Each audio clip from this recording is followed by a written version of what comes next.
আমি একবার গিয়েছিলাম বাহাদুরপুর গেছোডাঙ্গা গ্রামে। গ্রামটির নাম গেছোডাঙ্গা রাখার কারণ হলো সেখানে গাছপালায় ভরপুর। আম, জাম, কাঁঠাল, লিচু, শুধু তাই নয়, অন্যান্য বিভিন্ন গাছপালায় ভরপুর এই গ্রাম। এক কথায় বলতে গেলে পুরো গ্রামটা গাছপালায় জঙ্গলিপনা হয়ে গেছে। এমনি কোনো বাড়িঘরও পরিষ্কার নয় গাছপালা থেকে, অর্থাৎ বাড়ির উঠানেও বিভিন্ন গাছপালায় ভর্তি। আর অগাছা তো আছেই, সেখানে সব থেকে গাছপালায় ভর্তি একটা গলি ছিল, যাকে বলা হয় ভুতুড়ে গলি। শুনেছি ওই গলি দিয়ে একটু সামনে যে একটা সুড়ঙ্গ আছে, সেই সুড়ঙ্গতে একবার যে প্রবেশ করে সে আর কখনো ফিরে আসে না। আমার বারবার যেতে ইচ্ছা করে সেখানে। আমি ভাবলাম দু একজনকে আমার যাত্রার সঙ্গী বানাবো।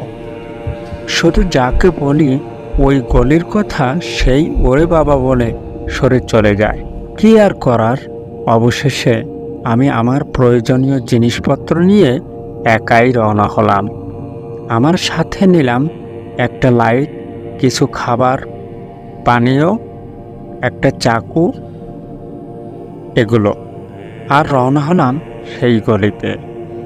পথিমধ্যে আমার ব্যাপারে কয়েকজন জানতে পেরে তারা আমাকে নিষেধ করলো, ওখানে যেও না। কিন্তু আমি শুনলাম না। আমি চলে গেলাম। যে দেখি ভীষণ অগাছায় জড়ানো দুর্গম ভীতিপূর্ণ অন্ধকার। অগাছাকে সরিয়ে প্রবেশ করলাম একটু ভিতরে। যেই দেখলাম রাস্তা পরিষ্কার আছে, তবে দুই ধারে বড় বড় গাছ এবং খুবই জঙ্গলিপনা। আমার খুবই ভয় হচ্ছিল, কিন্তু আমি চাই মানুষের এতদিনের ভয়ের রেকর্ড ভেঙে দিতে, যে এখানে কি আছে তা মানুষের সামনে তুলে ধরতে। তাই জীবনের বাজি ধরলাম। এক পর্যায়ে সামনে হাঁটতে থাকলাম। মনে হচ্ছে সন্ধ্যা নেমে আসছে, অথচ সন্ধ্যা নয়, আমি সকালেই ভিতরে প্রবেশ করেছি। হঠাৎ করে আমি দেখতে পেলাম যে সেখানে কিছু একটা চল করছে, আমার দিকে এগিয়ে আসছে। আমার ভয় লাগলো। আমি দাঁড়িয়ে গেলাম, কিন্তু সেও আর এগিয়ে আসছে না। আমি আবার পথ চলা শুরু করলাম। হঠাৎ সামনে যেতেই মনে হলো পিছন থেকে শাক করে কি যেন চলে এলো, কিন্তু দেখার আগেই শাক করে আবার চলে গেল। আমার ভীষণ ভয় লাগা শুরু হলো। তবু আমি ভাবলাম আমার ভয়কে জয় করতেই হবে। এবার আমি দ্রুত সামনে হাঁটতে থাকলাম, চারিদিকে সজাগ দৃষ্টি রেখে। হঠাৎ শব্দ শুনলাম, কোনো এক হাসির আওয়াজ।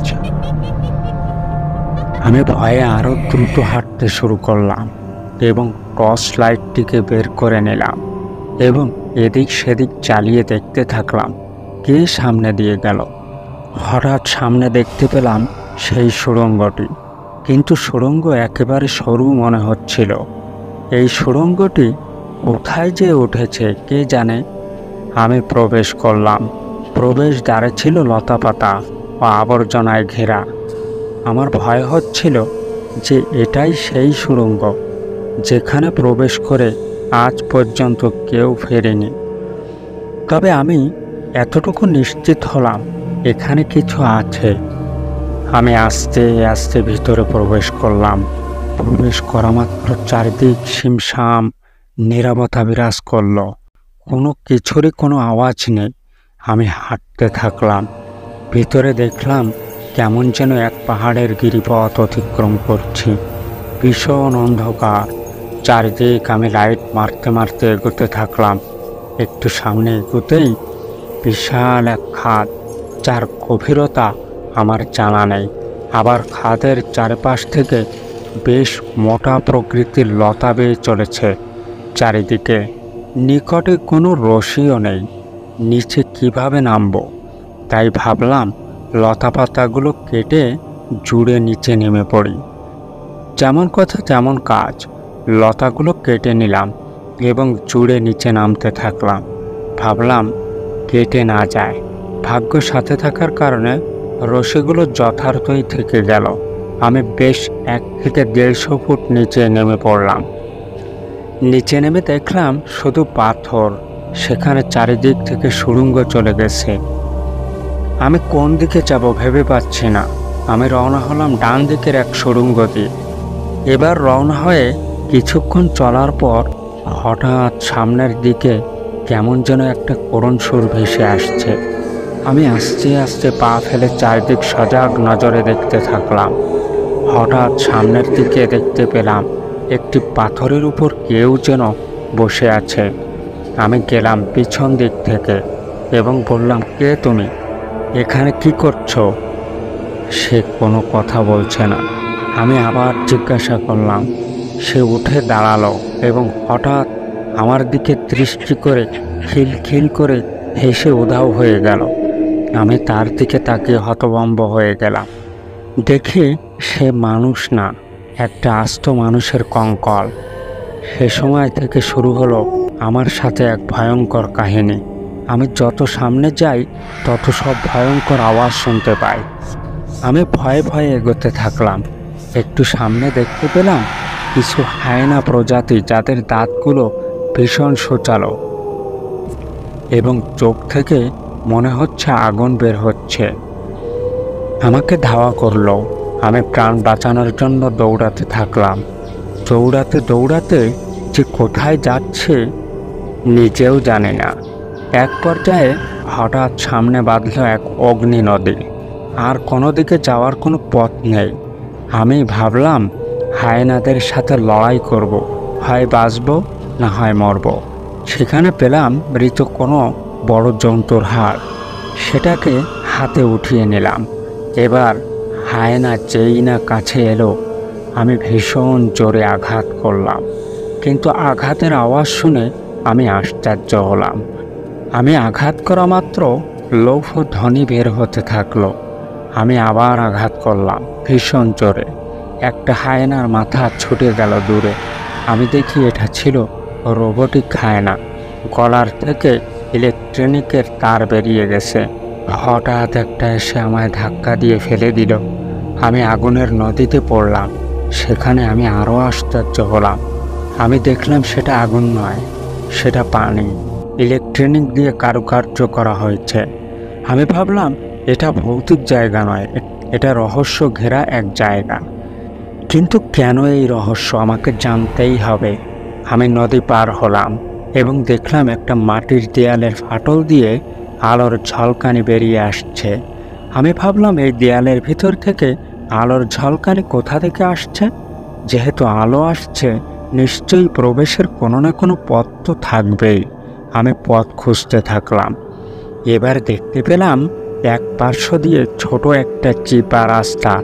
সেই রাস্তা দিয়ে ঢুকে পড়লাম। একটু সামনে দেখলাম বড় খোলা জায়গা। আমি যাওয়ার সাথেই সব লাইটগুলো বন্ধ হয়ে গেল।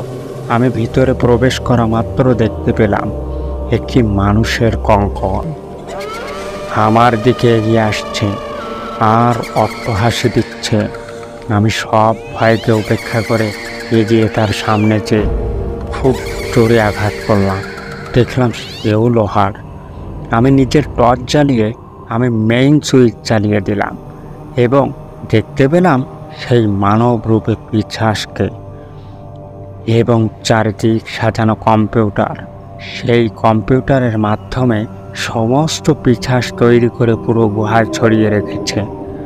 আমাকে বলল, এই এত কিছু দিয়ে বাধা দিলাম, তবু চলে আসলি? এসেছিস যখন আর ফিরতে পারবি না বলেই একটা কুঠার তুলে আমাকে আঘাত করলো। আমি কোনোভাবে এড়িয়ে পিছন থেকে আমি তাকে হাতের হাড় দিয়ে ভীষণ জোরে আঘাত করলাম। সে লুটিয়ে পড়ল মাটিতে এবং জ্ঞানশূন্য হয়ে পড়ল।